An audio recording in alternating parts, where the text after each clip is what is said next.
Good morning, everyone. Good morning, and good morning. So, welcome back to your very own YouTube channel. This is your educator Deepika ma'am over here और आज की class होने वाली है बहुत ही ज़्यादा important क्योंकि बोर्ड एग्जाम आ ही चुके हैं जैसा कि आप लोगों को पता है। तो यार दीज क्लासेस ना ये एंड टाइम रिवीजन आपका कराती हैं तो इसलिए ये क्लासेस बहुत ही इंपॉर्टेंट होने वाली है। सबसे पहले तो अगर आप लोगों ने अभी तक मेरा प्रोफाइल लिंक फॉलो नहीं किया है what are you waiting for, जल्दी जाके इसको फॉलो करके आओ क्योंकि जितनी भी स्पेशल क्लासेस हम लोग लेते हैं उन स्पेशल क्लासेस का नोटिफिकेशन आपको तभी मिलेगा जब आप हमारा प्रोफाइल फॉलो करोगे। प्रोफाइल का लिंक आपको डिस्क्रिप्शन बॉक्स में मिल जाएगा, जल्दी से जाके फॉलो कर लो। और आप जो भी अपने प्यारे प्यारे कमेंट्स यहाँ पे कमेंट बॉक्स में देते हो ना, वो सारे के सारे प्यारे प्यारे कमेंट्स अगर आप यहाँ पे हैट्स की फॉर्म में हमको दोगे तो हमको बहुत अच्छा लगेगा, प्लस हमारे पास ये सेव भी रहेंगे। तो जल्दी से जाके इस प्रोफाइल को फॉलो कर लो, लिंक डिस्क्रिप्शन बॉक्स में मिल जाएगा। This is your educator Deepika Gwalani over here. I am a CS. I have also completed MBA, MCOM and MA in economics. I had AIR in CS final. I am a gold medalist in commerce stream, having 9+ years of teaching experience. But these are just credentials. What relation I have with all of you? That is more important. समझ रहे हो? जो relation तुम्हारा मेरा है ना बेटा, that is more important. ये डिग्री, ये नेम, ये सब चीजें तो यार जस्ट क्रेडेंशियल्स है। ओके, अगर इकोनॉमिक्स ऑन योर टिप्स का टेलीग्राम चैनल अभी तक आपने नहीं ज्वाइन किया है so what are you waiting for. हाँ, क्लासेस के लिंक्स, जितने भी अपडेट्स हैं, एडवांस इंफॉर्मेशन, पीडीएफ, सब चीजें तो आपको यही मिलती है। सारी की सारी चीजें तो आपको यही मिलती है। तो इकोनॉमिक्स ऑन योर टिप्स का जल्दी से जाके टेलीग्राम चैनल ज्वाइन कर लो क्योंकि यही है वो चैनल जो आप लोगों को सारे अपडेट दे सकता है related with everything, right. Unacademy आपको दो तरह के सब्सक्रिप्शन ऑफर करता है, ठीक है। पहला सब्सक्रिप्शन है हमारा प्लस सब्सक्रिप्शन, दूसरा सब्सक्रिप्शन है हमारा आइकॉनिक सब्सक्रिप्शन। बेटा प्लस सब्सक्रिप्शन क्या है, इसमें ना आपको एक सब्सक्रिप्शन लेना है, आपको एक ही सब्सक्रिप्शन में सारे सब्जेक्ट्स मिल जाएंगे, एज वेल एज एक सब्जेक्ट, एक इंडिविजुअल सब्जेक्ट के भी बहुत सारे टीचर्स मिल जाएंगे। तो अगर आप किसी एक का नहीं भी अगर लाइक कर रहे हो या टीचिंग स्टाइल नहीं समझ आ रहा है तो आपके पास बहुत सारे ऑप्शंस हैं, राइट। आप घर बैठे अपने कंफर्ट से क्लासेस अटेंड कर सकते हो, अनलिमिटेड एक्सेस मिल जाएगा आपको सारे के सारे कोर्सेज का, इंडिया के टॉप एजुकेटर्स मिल रहे हैं आपको एक प्लेटफॉर्म पे, रेगुलर डाउट सॉल्व होते हैं, आप कॉल करके भी डाउट सॉल्व करवा सकते हो इन लाइव क्लासेस। उसके बाद एग्जॉस्टिव कवरेज होता है पूरा सिलेबस का, mentorship and guidance, study material, भाई प्रैक्टिस टेस्ट तो बहुत सारे अवेलेबल है, live test series and batch courses, मतलब 3-4 एजुकेटर मिलके एक बैच आपके सामने लेके आएंगे। ये सारे फीचर्स आपको प्लस में मिल जाएंगे। आइकॉनिक ना थोड़ा सा हायर वर्जन है, आइकॉनिक में आपको पर्सनल मेंटोर मिल जाएगा, live doubt solving sessions, weekly report, parent के साथ 1-to-1 कनेक्ट, स्टडी प्लानर और सारे प्लस के बेनिफिट्स तो आपको आइकॉनिक के अंदर भी मिल जाएंगे। प्राइजेस बहुत ही नॉमिनल से है। 6 मंथ का प्राइस है आपका 1500 पर मंथ, 9 मंथ का प्राइस है आपका 1300 पर मंथ, 12 मंथ का प्राइस है आपका 1125 पर month. And yes, if you are using the code DEEPI ना, then you will be able to get 10% off on all your Unacademy subscriptions, right? Iconic subscription क्या है बेटा, इसका प्राइस देखो 3 मंथ का 3600 पर मंथ और 6 मंथ का 2550 per month, 9 month का 2300 पर मंथ। अगेन DEEPI आपकी बहुत हेल्प कर पाएगा और आपको यहाँ पे 10% ऑफ दे देगा। So this is all about plus and iconic subscription.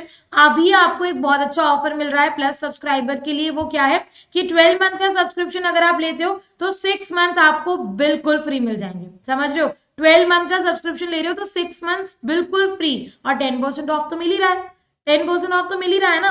तो बहुत ही अच्छा ऑफर है, लिमिटेड टाइम ऑफर है। ओके, क्लास 11 स्टूडेंट्स के लिए अनअकैडमी एक स्कॉलरशिप टेस्ट कंडक्ट करवाता है जिसका नाम है कॉम्बैट। इस अनअकैडमी कॉम्बैट में कोई भी 11th क्लास का बच्चा किसी भी स्ट्रीम का हो वो फ्री पार्टिसिपेट कर सकता है, सिंपली DEEPI कोड लगा के, ठीक है। 30 क्वेश्चंस है, 60 मिनट्स में सॉल्व करने हैं, बहुत ही डिटेल्ड एक्सप्लेनेशन भी मिल जाएगा, मतलब आपकी प्रिपरेशन भी चेक हो गई और आपको बहुत अच्छी स्कॉलरशिप लेने का मौका भी मिल जाएगा। जो टॉप 3 रैंकर्स हैं उनको हम 1 ईयर की स्कॉलरशिप दे रहे हैं, जो 4 to 10 रैंक वाले हैं उनको हम 75% स्कॉलरशिप दे रहे हैं, जो 11 to 50 है उनको 50% और 51 to 150 में 25%। फ्री ऑफ कॉस्ट है, अपना ही लक ट्राई कर लो ना, अपनी एबिलिटी चेक कर लो। सेम बग्स बॉन्टी अगर यहाँ पे बात करें तो अगर आपको वीडियो का कोई भी कंटेंट इनअप्रोप्रिएट लगता है तो नीचे डिस्क्रिप्शन बॉक्स में लिंक है, you can file a complain और रिपोर्ट दैट कंटेंट। उस अगर वो अप्रोप्रिएट होगी कंप्लेन तो उसके लिए एक्शन जरूर लिया जाएगा। Unacademy emerge is for 12th class students. भाई बहुत प्रिपरेशन और बहुत हेल्प की है इसने बच्चों की। ये लास्ट आपके पास मौका है क्योंकि बोर्ड एग्जाम आ ही गए। लास्ट इमर्ज अनअकैडमी यहाँ पे करा रहा है जिसमें आपको 50 लाख तक के प्राइजेस भी मिल रहे हैं, मतलब scholarship as well as prizes. यहाँ पे आपको कितने सारे प्राइजेस मिल रहे हैं आपको स्क्रीन पे दिख रहा होगा। मतलब फ्री में प्रिपरेशन भी हो रही है, साथ में आप लोगों को इतने सारे ऑफर्स भी मिल रहे हैं। सिंपली DEEPI कोड लगाना है, बस फ्री एनरोलमेंट है, ऑल इंडिया लेवल की रैंकिंग पता लग जाएगी आप लोगों को। तो ये बहुत ही सही है आप लोगों के लिए। So now let's get started. Chapter start करते हैं। हमारा चैप्टर नंबर 1 जो है वो क्या है? चैप्टर नंबर 1 हमारा है Indian economy on the eve of independence. मतलब चैप्टर स्टार्ट हो रहा है जब ब्रिटिशर्स आए थे हमारी कंट्री के अंदर। तो भाई तुमको पहले तो बता दूं कि ब्रिटिशर्स आए थे हमारे 1757 में। ठीक है, 1757 में हमारा हुआ बैटल ऑफ प्लासी। ठीक है, 1757 में हमारा बैटल ऑफ प्लासी आया। ठीक है, और बैटल ऑफ प्लासी के बाद से लेके 1947 तक हमारी कंट्री में ब्रिटिशर्स ने राज किया। ठीक है, हमारी कंट्री में किसने राज किया बेटा? हमारी कंट्री में ब्रिटिशर्स ने राज किया। ये ऑलमोस्ट 190 ईयर्स थे। ठीक है, लेकिन हम इसको क्या बोल देते हैं राउंड फिगर में 200 साल। ठीक है, ब्रिटिशर्स ने हमारी कंट्री पे कितना राज किया? 200 साल तक राज किया। तो भाई Indian economy on the eve of independence ये तुम्हारे चैप्टर का नेम है। इस चैप्टर के अंदर आपको 1757 से लेके 1947 तक जो भी चीजें हमारी कंट्री के अंदर हुई है वो सब चीजें देखनी है। ठीक है, अब ब्रिटिशर्स थे है ना, ब्रिटिशर्स थे कंट्री के अंदर, तो ब्रिटिशर्स ने क्या क्या तबाही मचाई वो सारी तबाही हमको देखनी है। राइट बच्चा पार्टी? तो what was the basic purpose of the British rule? तुमसे क्वेश्चन है यहाँ पे, ब्रिटिशर्स का बेसिक पर्पस क्या था? ब्रिटिशर्स हमारी कंट्री में क्यों आए थे पता है? ब्रिटिशर्स हमारी कंट्री के अंदर आए थे दो पर्पस के लिए। There are two fold motive, there was two fold motive. ठीक है, उनका टू फोल्ड मोटिव था। पता है वो टू फोल्ड मोटिव क्या था? वो इंडियन इकोनॉमी से जो रॉ मटेरियल था ना, इंडियन इकोनॉमी का जो रॉ मटेरियल था ना वो भेजना चाहते थे ब्रिटेन। ठीक है, ताकि उनके ब्रिटेन में जो इंडस्ट्रियलाइजेशन चल रहा है ना वो इंडस्ट्रियलाइजेशन अच्छा हो जाए। और दूसरा मोटिव क्या था पता है? जो फिनिश गुड्स, ठीक है, जो फिनिश गुड्स वहां पे बन रहे थे ना ब्रिटेन के अंदर, उसको वो इंडिया के अंदर इंपोर्ट करना चाहते थे। तो ये तो ब्रिटेन एक्सपोर्ट हो रहे थे हमारे रॉ मटेरियल, और इंडिया के अंदर फिनिश गुड्स क्या हो रहे थे? इंपोर्ट। मतलब हमारी ही कॉटन का थ्रेड बना रहे हैं, हमारे ही टेक्सटाइल मतलब का कपड़ा बना रहे हैं और हमको ही बेच रहे हैं। वाह बेटा, देख रहे हो इनकी चालाकी? चालाकी देख रहे हो तुम? हमारा ही रॉ मटेरियल और उसी को फिनिश गुड्स में कन्वर्ट करके हमको ही महंगे दामों में बेचा जा रहा है। वाह, तुम देख रहे हो चालाकी? तो ये हमारे ब्रिटिशर्स उस टाइम पे हमारी कंट्री के अंदर कर रहे थे। ठीक है बच्चा पार्टी? उस टाइम पे हमारी कंट्री का जो इकोनॉमिक डेवलपमेंट था ना बेटा वो बहुत कम था। There was very low level of economic development under colonial rule. बहुत कम, कॉलोनियल रूल के अंदर इकोनॉमिक डेवलपमेंट बहुत कम था। ऑब्वियसली बात है, बढ़ेगा कैसे? ब्रिटिशर्स इतना ज्यादा एक्सप्लॉइट जो कर रहे थे, इतना ज्यादा अगर एक्सप्लॉइट करेंगे तो भाई सिंपल सी बात है ना, कैसे कैसे इकोनॉमी बढ़ेगी?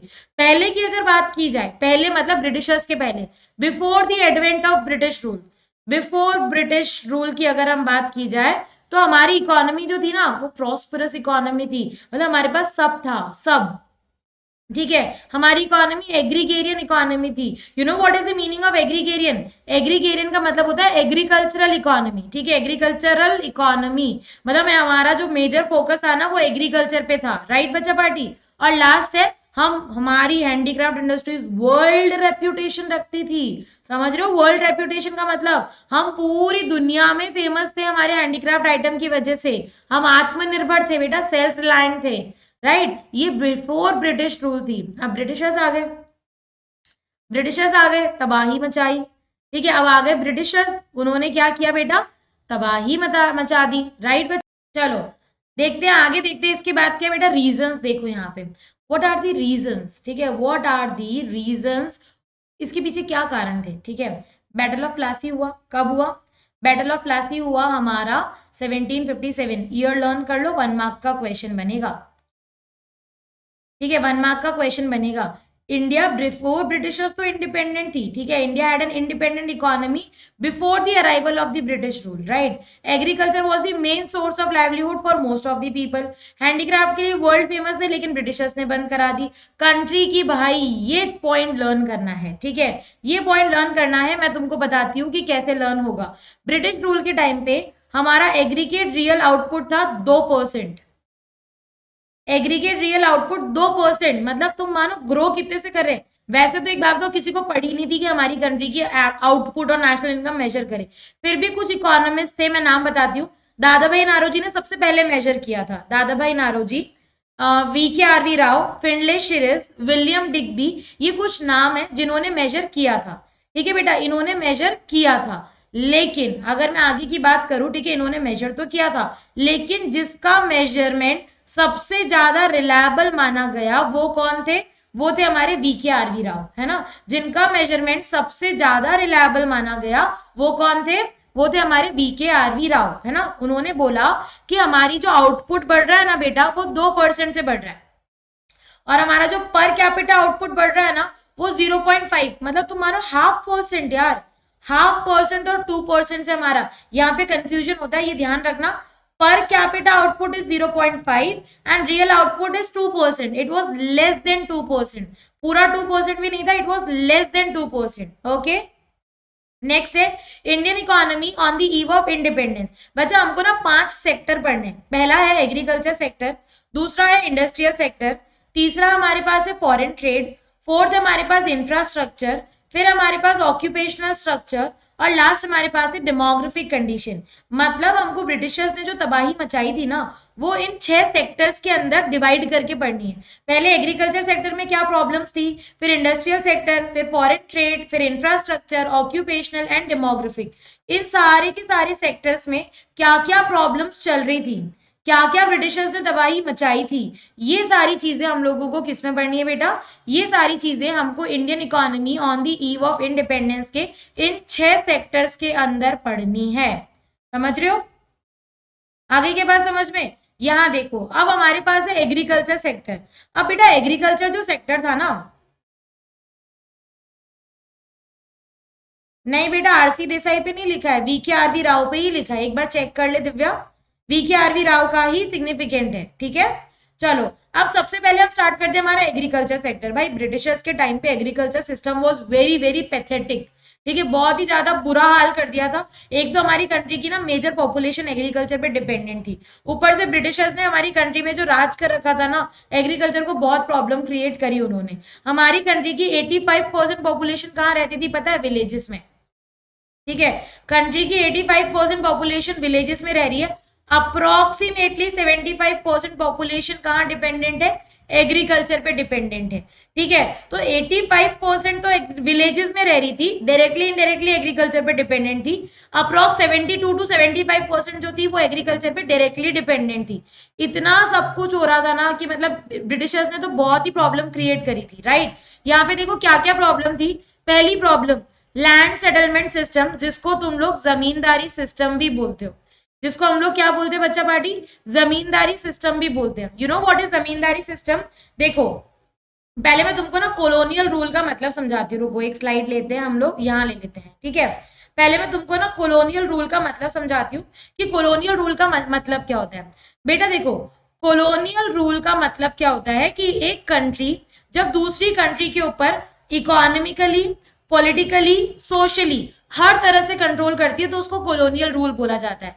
हमारी कंट्री पे ब्रिटिश का कॉलोनियल रूल था। ब्रिटेन जो थी ना, वो इंडिया के ऊपर कॉलोनियल रूल कर रही थी। जो कंट्री रूल करती है उसको बोला जाता है कॉलोनियल गवर्नमेंट। क्या बोला जाता है उस कंट्री को? कॉलोनियल गवर्नमेंट, ठीक है। और जिस कंट्री पे रूल किया जा रहा है, मतलब जिस कंट्री पे, मतलब इंडिया पे रूल किया जा रहा है ना, तो इंडिया को हम लोग बोलेंगे कॉलोनी।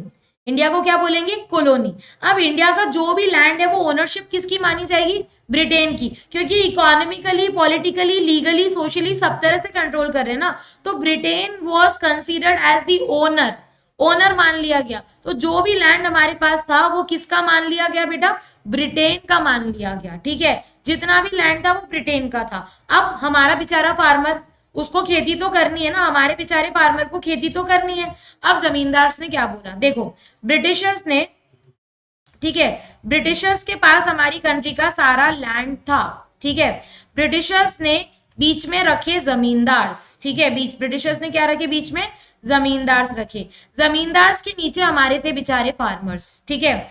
अब ब्रिटिशर्स ने बोला अगर फार्मर को लैंड चाहिए तो जमींदार उनको रेंट पे दे देगा, ठीक है। उस रेंट को लगान बोला जाता था, क्या बोला जाता था बेटा, लगान बोला जाता था। लगान is a type of tax जो कि फार्मर को देना है, क्योंकि वो लैंड किसका यूज कर रहा है, ब्रिटिशर्स का यूज कर रखा है, ठीक है, आ गया समझ में।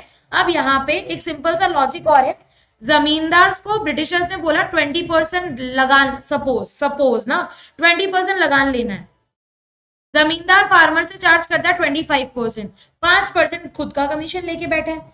मतलब अल्टीमेटली यार क्या, किसका एक्सप्लॉइटेशन हो रहा है, फार्मर का, ठीक है। जमींदार को तो ब्रिटिशर्स ने बोल दिया हमको ये फिक्स डेट है, इस डेट पे अगर हमको लगान नहीं मिला ना तुम्हारी नौकरी गई, सिंपल सिंपल है बेटा, राइट। तो ये ब्रिटिशर्स ने जमींदार को बोल दिया। अब जमींदार क्या कर रहा है वो उनको कोई मतलब नहीं है, जमींदार फार्मर से हाई चार्ज करता था, इसी को ही लैंड सेटलमेंट सिस्टम बोलते थे बेटा, ठीक है, इसी को ही क्या बोलते थे, लैंड सेटलमेंट सिस्टम बोलते थे। दशा बिगाड़ रखी थी इसने एग्रीकल्चर की हमारी, राइट। नेक्स्ट हमारे पास क्या है पता है, नेक्स्ट हमारे पास है कमर्शियलाइजेशन ऑफ एग्रीकल्चर। कमर्शियलाइजेशन मतलब ब्रिटिशर्स ने फार्मर को कैश क्रॉप्स के लिए फोर्स किया।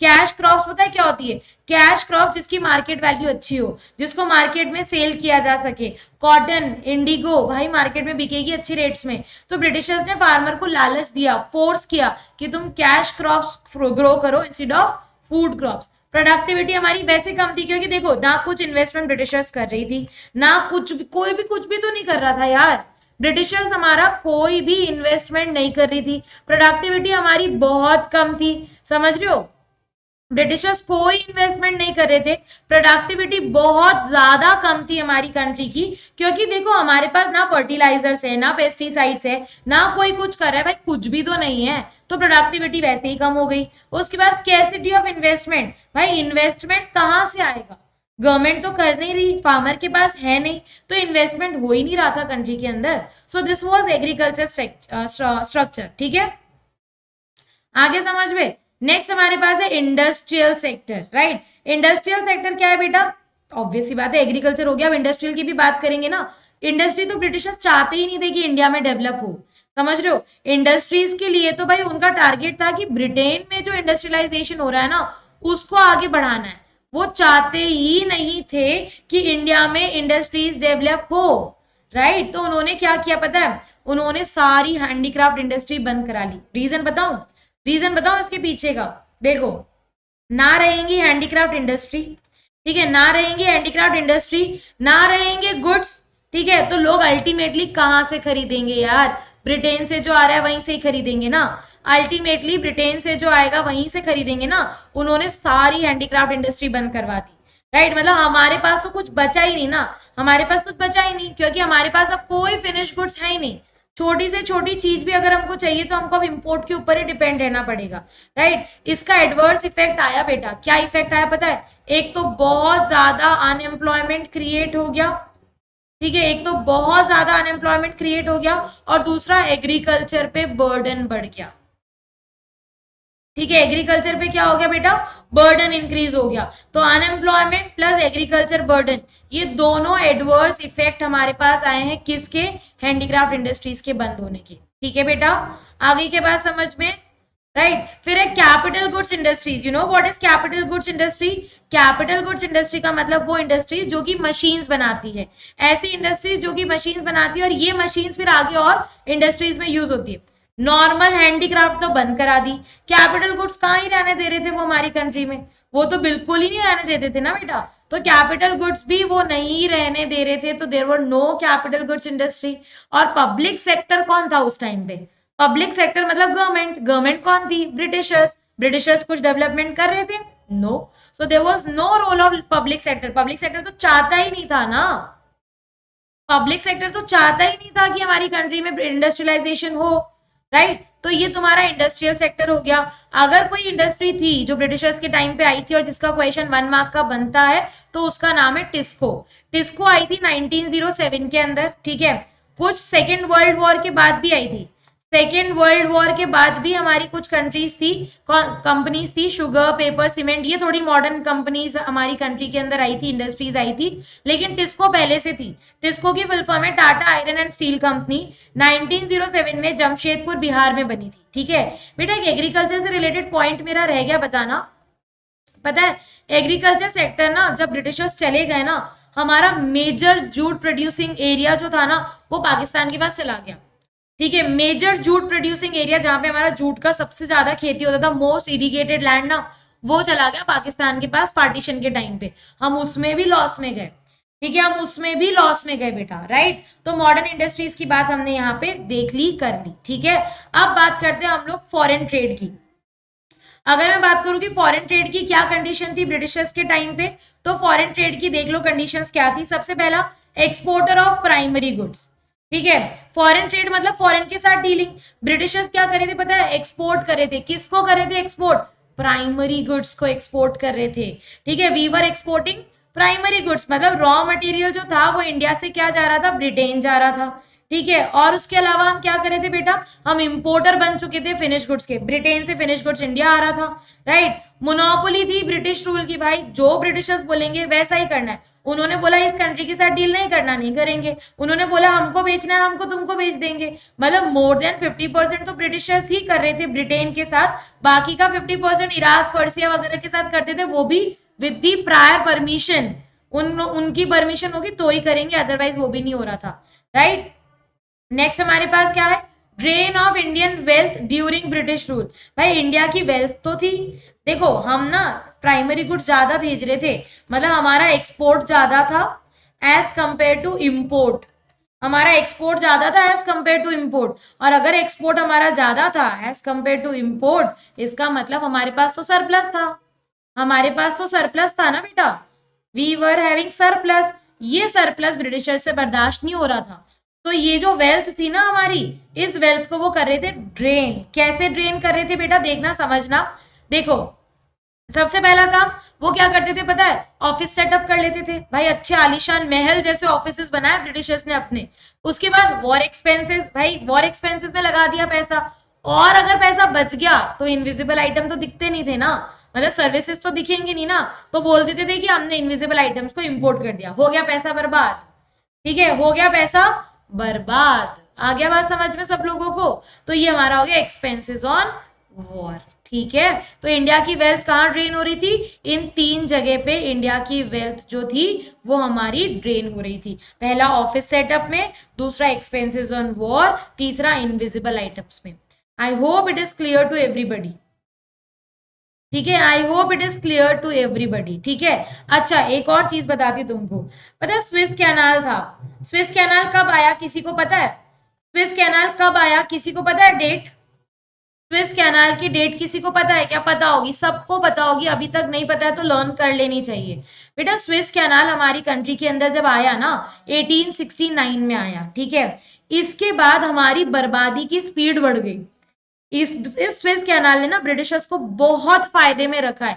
ये तुमको जो रेड वाली लाइन दिख रही है ना, ये वाली, पहले ब्रिटिशर्स इस रूट से इंडिया आते थे, तो जो कितना लंबा रास्ता है, टाइम लगता था, कॉस्ट लगती थी, तो बर्बादी धीरे चल रही थी। इन्होंने एक आर्टिफिशियल वाटर बेस बनाया, ये तुमको जो ब्लैक कलर की लाइन दिख रही है ना, ये वाली, इन्होंने क्या किया, इन्होंने एक आर्टिफिशियल वाटर बेस बनाया, ठीक है। इस आर्टिफिशियल वाटरवे ने क्या किया, इस आर्टिफिशियल वाटरवेज ने हमारी कंट्री का रास्ता छोटा कर दिया, इसको स्विस कैनाल बोला जाता है। रास्ता छोटा हो गया, बर्बादी की स्पीड बढ़ गई। अब तो फटाफट से माल जाएगा, फटाफट से माल आएगा, है ना, कॉस्टिंग भी कम लग रही थी। तो स्विस कैनाल का हमारे ऊपर नेगेटिव इंपैक्ट आया, ब्रिटिशर्स के ऊपर पॉजिटिव इंपैक्ट आया। 1869 में हमारा ये वाला पूरा इन्होंने ब्रिटिशर्स ने खराब कर डाला था, ठीक है। अब आते हैं हम लोग डेमोग्राफिक कंडीशन पे। देखो हमने एग्रीकल्चर सेक्टर पढ़ लिया, ठीक है बच्चा पार्टी, हमने इंडस्ट्रियल सेक्टर पढ़ लिया, एग्रीकल्चर इंडस्ट्रियल डन। उसके बाद हमने फॉरेन ट्रेड पढ़ लिया, ठीक है, फॉरेन ट्रेड भी हो गया हमारा। अभी हमारा नेक्स्ट सेक्टर है डेमोग्राफिक, मतलब पॉपुलेशन से रिलेटेड फैक्टर्स की बात करें। अब ब्रिटिशर्स कोई हमारी कंट्री के अंदर इतने हीरे मोती तो दे नहीं रहे थे, इतनी इनकम भी नहीं दे रहे थे, ना हेल्थ फैसिलिटीज नहीं थी, ना कुछ था, तो भाई पॉपुलेशन के रिलेटेड फैक्टर्स भी खराब ही होने वाले हैं ना बेटा। डेमोग्राफिक कंडीशन में इन्फेंट मोर्टालिटी रेट 218, भाई बहुत ज्यादा होती है 218। ठीक है, ये लर्न करना है सारा डेटा। ठीक है, यहां से 1 मार्क का क्वेश्चन बन सकता है किसी का भी, अच्छे से लर्न कर लेना। ठीक है, लाइफ एक्सपेक्टेंसी ओनली 32। बताओ, आज के जमाने में तो हमारे दादा दादी वगैरह 100 साल तक भी जीते हैं यार, और ब्रिटिशर्स के टाइम पे it was only and only 32। देख रहे हो तुम लोग। ठीक है, बर्थ रेट 48, डेथ रेट 40, बहुत ज्यादा है ये सारी चीजें। और पावर्टी इतनी ज्यादा कि पूछो मत, गरीबी तो इतनी ज्यादा थी, हेल्थ फैसिलिटीज थी नहीं, इसी की वजह से तो डेथ रेट ज्यादा थी ना बेटा, राइट। उसके बाद लिटरेसी रेट 16%, जिसमें से फीमेल्स की अगर बात करें तो फीमेल्स की इट वाज ओनली 7%। भाई बहुत बुरे हालात थे हमारी कंट्री के, राइट। और एक 1921 ईयर है, इस ईयर को हम लोग ईयर ऑफ ग्रेट डिवाइड बोलते हैं। ठीक है, एक 1921 ईयर है बेटा, इसको ईयर ऑफ ग्रेट डिवाइड बोलते हैं हम लोग, समझ रहे हो। ये ईयर ऑफ ग्रेट डिवाइड जो है ना, ये हमारी कंट्री का ट्रांजिशन बताता है। इससे पहले हम फर्स्ट स्टेज में थे डेमोग्राफिक ट्रांजिशन की, इसके बाद हम सेकंड स्टेज के अंदर आ गए थे। ठीक है बेटा, तो यहां से भी 1 मार्क का क्वेश्चन आता है कि इंडिया कौन से ईयर में सेकंड स्टेज में आया था। तो इंडिया भाई 1921 में सेकंड स्टेज पे आया था, इसको हम ईयर ऑफ ग्रेट डिवाइड बोलते हैं। यहां से आपका 1 मार्क क्वेश्चन बनता है। ठीक है बेटा, ऑक्यूपेशनल स्ट्रक्चर की बात करते हैं। 3 तरह के ऑक्यूपेशन होते हैं, एक हमारा है प्राइमरी, ठीक है, एक हमारा है सेकेंडरी, राइट, एंड दूसरा हमारा है टर्शरी। ये 3 तरह के हमारे पास ऑक्यूपेशन है बच्चा पार्टी, राइट। 75% प्रतिशत जनता जो थी, अप्रोक्स मान लो 72 से 75 एग्रीकल्चर पे डिपेंडेंट थी। रिमेनिंग 25% जो थी वो मैन्युफैक्चरिंग और सर्विस सेक्टर में बटी हुई थी। इसमें भी रीजनल वेरिएशन थे बेटा, ठीक है, इसमें भी रीजनल वेरिएशन थे। ऐसा नहीं कि हर जगह एग्रीकल्चर जो है सेम पेस पे आगे बढ़ रहा है, नहीं। कुछ स्टेट्स थे जिसमें एग्रीकल्चर बढ़ रहा था, कुछ स्टेट्स ऐसे भी थे जिसमें मैन्युफैक्चरिंग और सर्विस बढ़ रहा था। तो हर जगह एग्रीकल्चर आगे नहीं था, कुछ स्टेट्स में एग्रीकल्चर कम भी हो रहा था, कुछ स्टेट्स में मैन्युफैक्चरिंग और सर्विस बढ़ भी रहा था। ठीक है, इंफ्रास्ट्रक्चर पे आ जाए, देखो अभी तक जितने भी सेक्टर्स पढ़े ना, उसमें सब में नेगेटिव नेगेटिव नेगेटिव देखने को मिला। ये एक इकलौता ऐसा सेक्टर है जिसमें तुमको कुछ पॉजिटिव भी देखने को मिलेगा। ये इकलौता ऐसा चैप्टर है जिसमें आप लोगों को कुछ पॉजिटिव देखने को भी मिलेगा। पॉजिटिव की अगर मैं बात करूं तो हमारे पास क्या क्या था पता है? रोड्स, ब्रिटिशर्स ने रोड्स बनाए, लेकिन ऑल वेदर रोड्स नहीं थे। देयर वाज शॉर्टेज, मतलब अभी तक भी हमारे पास क्या थी? शॉर्टेज थी। ठीक है, हमारे पास ऑल वेदर रोड्स नहीं थे। ठीक है, रेलवेज हमारे पास थी बेटा, रेलवेज ब्रिटिशर्स का सबसे बड़ा कंट्रीब्यूशन था। 1850 में हमारी रेलवेज आई थी, ब्रिटिशर्स का सबसे बड़ा कंट्रीब्यूशन ही ये था। कम्युनिकेशन के लिए उन्होंने इलेक्ट्रॉनिक टेलीग्राफ बनाया भाई। लेकिन एक बात हमेशा ध्यान रखना, चीजें तो बहुत कुछ थी, इंटेंशंस हमेशा नेगेटिव ही थे बेटा। ठीक है, किया तो उन्होंने बहुत कुछ, इंटेंशंस वर ऑलवेज नेगेटिव बेटा, इंटेंशंस हमेशा नेगेटिव ही थे। ठीक है, ये देखो रोड्स उन्होंने इसीलिए बनाए ताकि वो रोड्स के थ्रू रॉ मटेरियल को पोर्ट्स तक लेके जा सके, बस। गांव से पोर्ट्स तक के इतने ही रोड बनाए उन्होंने, सब जगह रोड नहीं बनाए। रेलवे उन्होंने क्यों बनाई? ताकि वो अपने रॉ मटेरियल और फिनिश गुड्स को इजीली ट्रांसफर कर सके। कम्युनिकेशन उन्होंने क्यों बनाया? क्योंकि वो लॉ एंड ऑर्डर मेंटेन करना चाहते थे, लॉ एंड ऑर्डर मेंटेन, लोगों को कंट्रोल करना चाहते थे। ठीक है, एयर एंड वाटर ट्रांसपोर्ट क्यों था? उनके लिए था, हमारे लिए कुछ नहीं। फोकस उनका खुद की कंट्री ही थी, पूरा का पूरा फोकस सिर्फ और सिर्फ खुद की कंट्री पे था बेटा, वो हमारे लिए कुछ भी नहीं कर रहे थे, समझ रहे हो। अगर हम बात करें पॉजिटिव कंट्रीब्यूशन की, what were the positive contribution of the British rule? देखो, पहला, ब्रिटिशर्स के जो भी ब्रिटिशर्स ने किया, ये जो पॉजिटिव कंट्रीब्यूशन है ना बेटा, ये हम देख रहे हैं आफ्टर ब्रिटिशर्स। अब ब्रिटिशर्स 1947 में चले गए, है ना, ब्रिटिशर्स हमारी कंट्री को छोड़ के चले गए, लेकिन यार इतना जो उन्होंने हमारी कंट्री में किया, उसको कुछ तो पॉजिटिव इंपैक्ट आया होगा ना। तो वो पॉजिटिव इंपैक्ट हम यहाँ देख रहे हैं। ब्रिटिशर्स ने कमर्शलाइजेशन कराया, इसकी वजह से हम सेल्फ सफिशिएंट बन गए थे। ठीक है, दूसरा point, better means of transport. Britishers चले गए, रेलवे तो नहीं लेके गए ना, ब्रिटिशर्स तो चले गए, रेलवे तो नहीं लेके गए ना बेटा, तो रेलवे तो हमारे पास ही था, रोड्स भी नहीं लेके गए, एयर वाटर ट्रांसपोर्ट भी था, हमारी ट्रांसपोर्ट फैसिलिटीज अच्छी हो गई। थर्ड इज हम इजीली फेमाइंस पे चेक कर सकते थे। ठीक है, नेक्स्ट हमारे पास आया मॉनेटरी इकोनॉमी पे शिफ्ट कर दिया। हम तो बार्टर चला रहे थे, हम तो बार्टर चला रहे थे, ये ब्रिटिशर्स ही थे जिन्होंने हमारी कंट्री को मॉनेटरी सिस्टम के अंदर शिफ्ट किया। ठीक है, और लास्ट है इफेक्टिव एडमिनिस्ट्रेटिव सेटअप। भाई उनका जो वो आलीशान ऑफिसेस वगैरह थे ना, जो उनका एडमिनिस्ट्रेटिव सेटअप था, टेलीग्राफ थे, उनके जाने के बाद ना हमारी कंट्री को बहुत काम आया, ये बहुत काम आया। यहाँ पे हमारा फर्स्ट चैप्टर कंप्लीट हो गया है।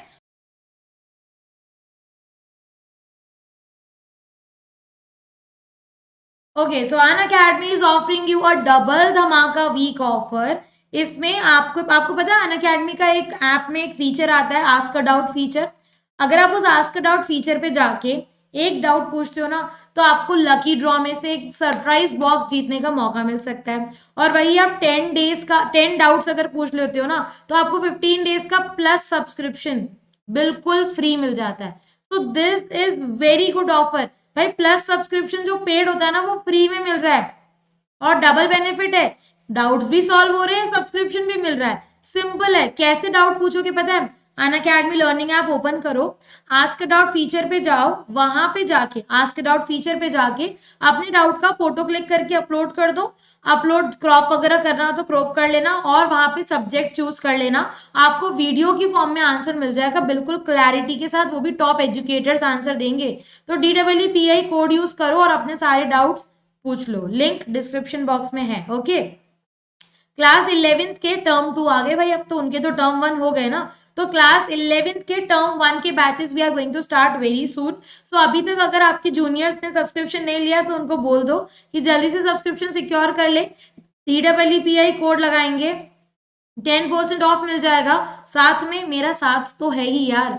ठीक है, it is not just a code यार, इट इज अ फीलिंग। जल्दी जाके बताओ उनको। क्लास 12th के स्टूडेंट्स जितने भी हैं, वो क्लास 12th के स्टूडेंट्स जो हैं, टर्म 1 का रिवीजन कोर्स चल रहा है हमारा, एनरोल कर लेना उसके अंदर। और जिनको फ्री सब्सक्रिप्शन मिल रहा है ना, वो भी एनरोल कर सकते हैं। तो जल्दी जाके अपना सब्सक्रिप्शन सिक्योर कर लो। 12 मंथ का सब्सक्रिप्शन अगर लेते हो तो 6 मंथ का फ्री भी मिलेगा, 10% ऑफ भी मिलेगा। तो ये दोनों चीजें डबल धमाका मिल रहा है तुम लोगों को यहाँ पे, राइट।